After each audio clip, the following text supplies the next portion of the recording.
14 اگست 1947 پاکستان آزاد ہوا۔ آپ سب آزاد ہیں۔ 15 اگست 1947 انڈیا آزاد ہوا۔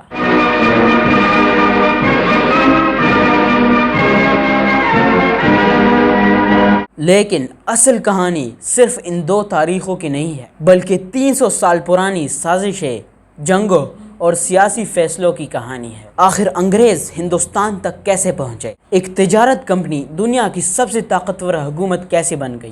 پاکستان کیوں بنا؟ انڈیا کیوں تقسیم ہوا؟ اور کیا پارٹیشن کو روکا جا سکتا تھا؟ آج ہم کھولنے جا رہے ہیں The 1947 فائلز۔ یہ کہانی صرف تاریخ نہیں بلکہ ان کروڑوں لوگوں کی ہے جن کی زندگی سال 1947 میں بدل گئی تھی۔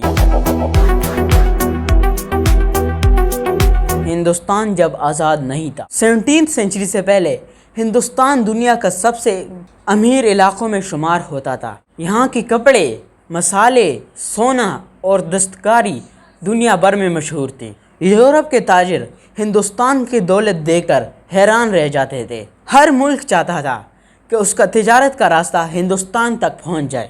ایسٹ انڈیا کمپنی کی آمد۔ 31 دسمبر 1600 کو انگلینڈ کی ملکہ کوئین الزبتھ نے ایک تجارت کمپنی کو اجازت دی۔ اس کمپنی کا نام تھا برٹش ایسٹ انڈیا کمپنی۔ پہلے یہ صرف ایک تجارت کمپنی تھی، لیکن کسی نے یہ نہیں سوچا تھا کہ یہی کمپنی ایک دن پورے ہندوستان پر حکومت کرے گی۔ 1608 میں پہلا انگریزی جہاز سورات کی بندرگاہ پر پہنچا۔ شروع میں انگریز صرف مسالے اور کپڑے خریدتے تھے، لیکن دھیرے دھیرے انہوں نے قلعے بنانا شروع کیے، پھر اپنی فوج بنائی اور پھر سیاست میں دخل دینا شروع کر دیا۔ Divide and rule. انگریزوں کو بہت جلدی سمجھ آ گیا کہ ہندوستان بہت بڑا ملک ہے۔ اگر اس پر حکومت کرنی ہے تو لوگوں کو ایک دوسرے کے خلاف کرنا ہوگا۔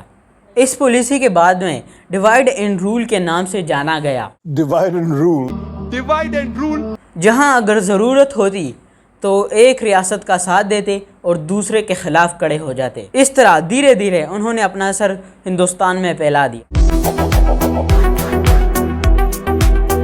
Battle of Plassey. 1757 بنگال پلاسی کا میدان۔ یہاں ایسٹ انڈیا کمپنی کے فوج کا مقابلہ نواب سراج الدولہ سے ہوا۔ اس جنگ میں انگریزوں نے صرف تلوار سے نہیں بلکہ سیاست اور دھوکے سے کام لیا، جو ان کی عادت ہے۔ سراج الدولہ کے چند افسروں نے اس کا ساتھ چھوڑ دیا تھا۔ نتیجہ یہ تھا کہ بنگال انگریزوں کے قبضے میں چلا گیا۔ یہاں سے برٹش حکومت کی بنیاد مضبوط ہونا شروع ہوئی۔ انگریزوں کا پھیلاؤ۔ اگلے چند سالوں میں ایسٹ انڈیا کمپنی نے ایک ایک کر بہت سارے ریاستوں پر قبضہ کر لیا۔ کہیں جنگ ہوئی، کئی معاہدے ہوئے اور کہیں سیاسی دباؤ ڈالا گیا۔ ہر جیت کے بعد انگریز اور بھی مضبوط ہوتے گئے۔ 1857 کی بغاوت۔ 1857 کو ہندوستان میں بغاوت شروع ہو گئی۔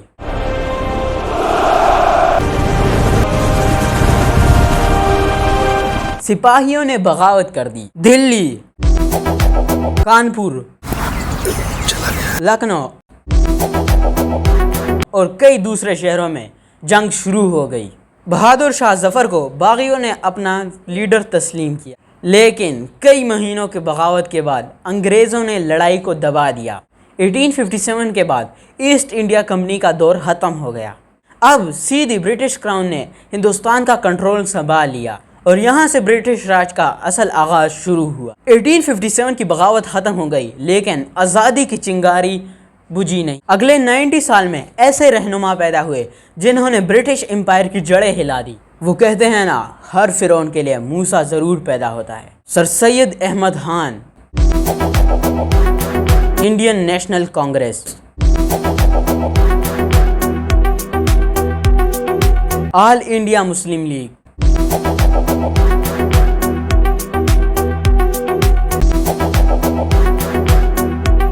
Gandhi. I know that I shall carry with me the pleasantest memories of my stay in the midst of the poor people of East London. Jinnah I am on my mission and I can tell you nothing about the present. That's all I can say. اور پھر وہ فیصلہ جس نے ایک ملک کو 2 حصوں میں تقسیم کر دیا.